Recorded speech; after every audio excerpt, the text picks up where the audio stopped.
Hi, this is Diana. Welcome to my channel Dinky Loves Books, that is all about books and reading. Today I'm going to do a wrap up of my July 2019 books. I read a total of 10 books in July, which is 2 more than I read in June. I read only 8 in June, and I've done a video on that which you can see somewhere around here. I'll link a card so you can go and check that video out as well. The first book I read in July was On Earth We're Briefly Gorgeous. I'm sorry if I'm looking down, that's my Kindle, everything's on my Kindle. I don't read physical books much because I don't like keeping physical books lying around. I don't have place for them, so I read mostly on my Kindle and some physical books, and a lot of my books I listen to on audio. So okay, getting back to my list. On Earth We're Briefly Gorgeous by Ocean Vuong. I'm sure you've heard a lot about this book and it's worth all the hype. It's just lyrical prose. I listened to this book on audiobook on Storytel and it was narrated by the author himself.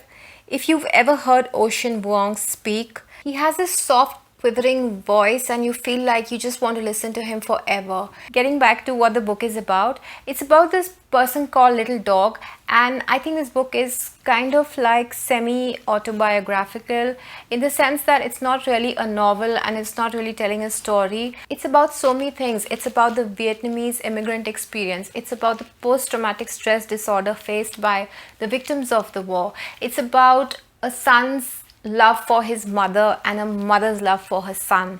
It's about what it's like to be a gay man in America and to be in love with another man who doesn't admit that he's gay. He tries to talk about these things in a very matter-of-fact way, but they just drip with emotion. I don't think that a small wrap-up video like this can do this book justice, so I'll do another video in which I'll do a proper review of this book. But it's definitely worth reading. You must read it, and if you can, listen to it on audiobook. You will enjoy it even more. The second book I read was The 7 Husbands of Evelyn Hugo, and I've done another review video of that, so you can watch that as well.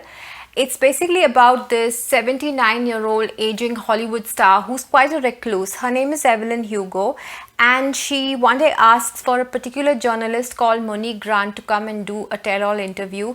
It's a memoir about her life and the 7 husbands she's married over her lifetime. There are 2 burning questions in everybody's mind. The first is, why does she want Monique Grant to come and do her interview? And the second question is, of all her 7 husbands, who did she love the most? Who was her one true love? I really enjoyed this book because it made me feel like somebody from inside Hollywood was narrating the book to me, who was telling me about how we perceive certain things and how they really are actually. I didn't really like the end of the book because considering the kind of woman that Evelyn Hugo was, so fiery and feisty, that's not the kind of decision I expected her to take at the end. But since I enjoyed the rest of the book so much, I was willing to overlook that part. I really enjoyed this book and I think you will too. The next book I read was Daisy Jones and the Six. Now this is also a book that people just can't stop talking about, and it's also by Taylor Jenkins Reid. She kind of hit it out of the park with these 2 books. The story is about Daisy Jones, who grows up in the era of sex, drugs and rock and roll in the 70s. She has this stellar voice and these outstanding otherworldly songwriting skills, and that gets her noticed in the music industry. Simultaneously, the band The Six is also rising to fame, and then they come together to produce music unlike anything that the world has ever heard before. She's an alcoholic and a drug addict. She almost ruins her entire music career and her life, but she's saved in time by somebody who you would least expect her to be saved by. What I like about the books of Taylor Jenkins Reid is that she presents the subject matter to you in a way where it's so believable, like she's been in the middle of it all and she's writing from a place of knowledge. If you love music, if you love rock and roll, if you loved the 70s, then you are absolutely going to love Daisy Jones and the Six. The next book I read was The Only Story by Julian Barnes.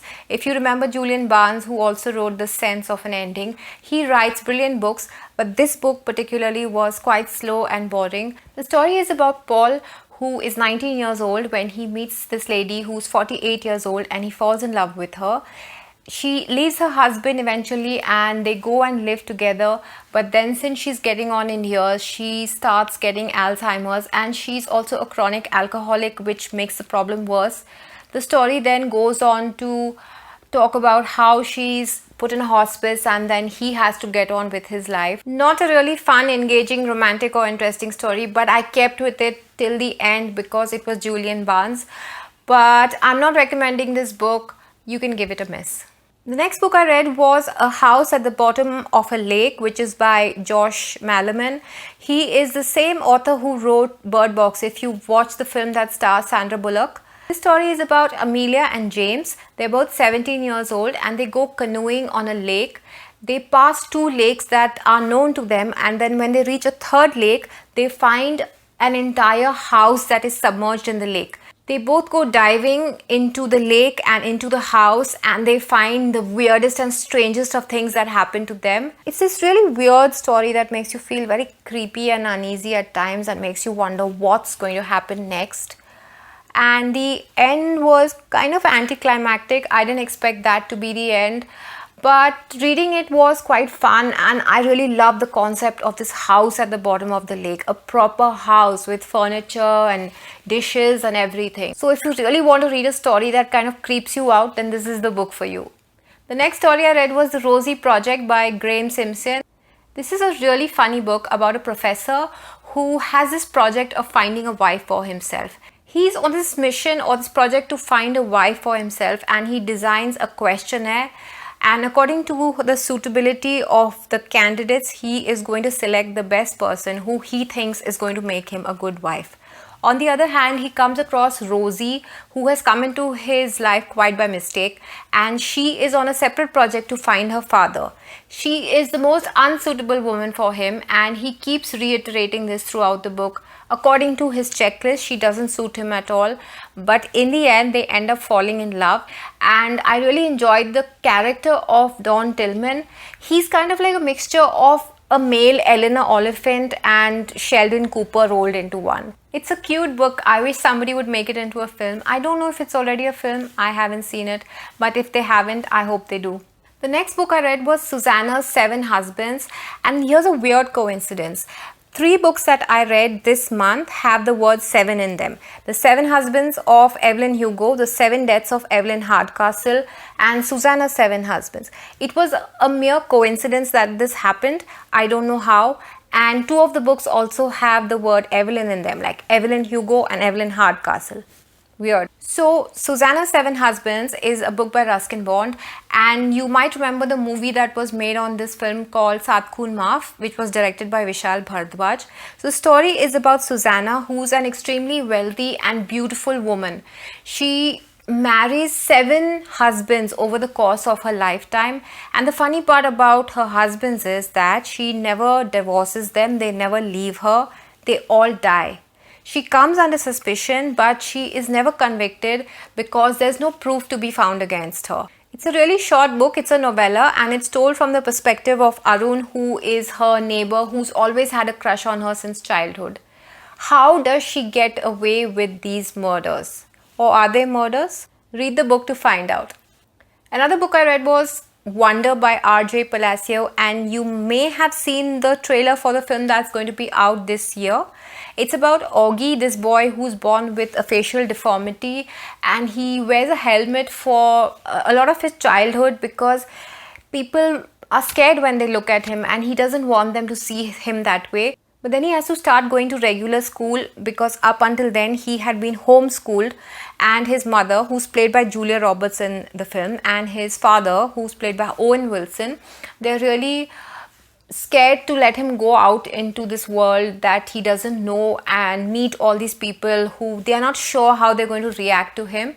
Towards the end of the book, the very same kids who were picking on him and making fun of him welcome him with open arms and treat him as one of them.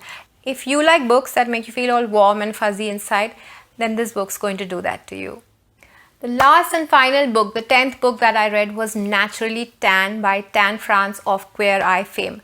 Now, I love Tan France and I love all the guys who are in Queer Eye, but I was really interested in knowing what it was like for him to grow up as a gay Pakistani boy in the UK.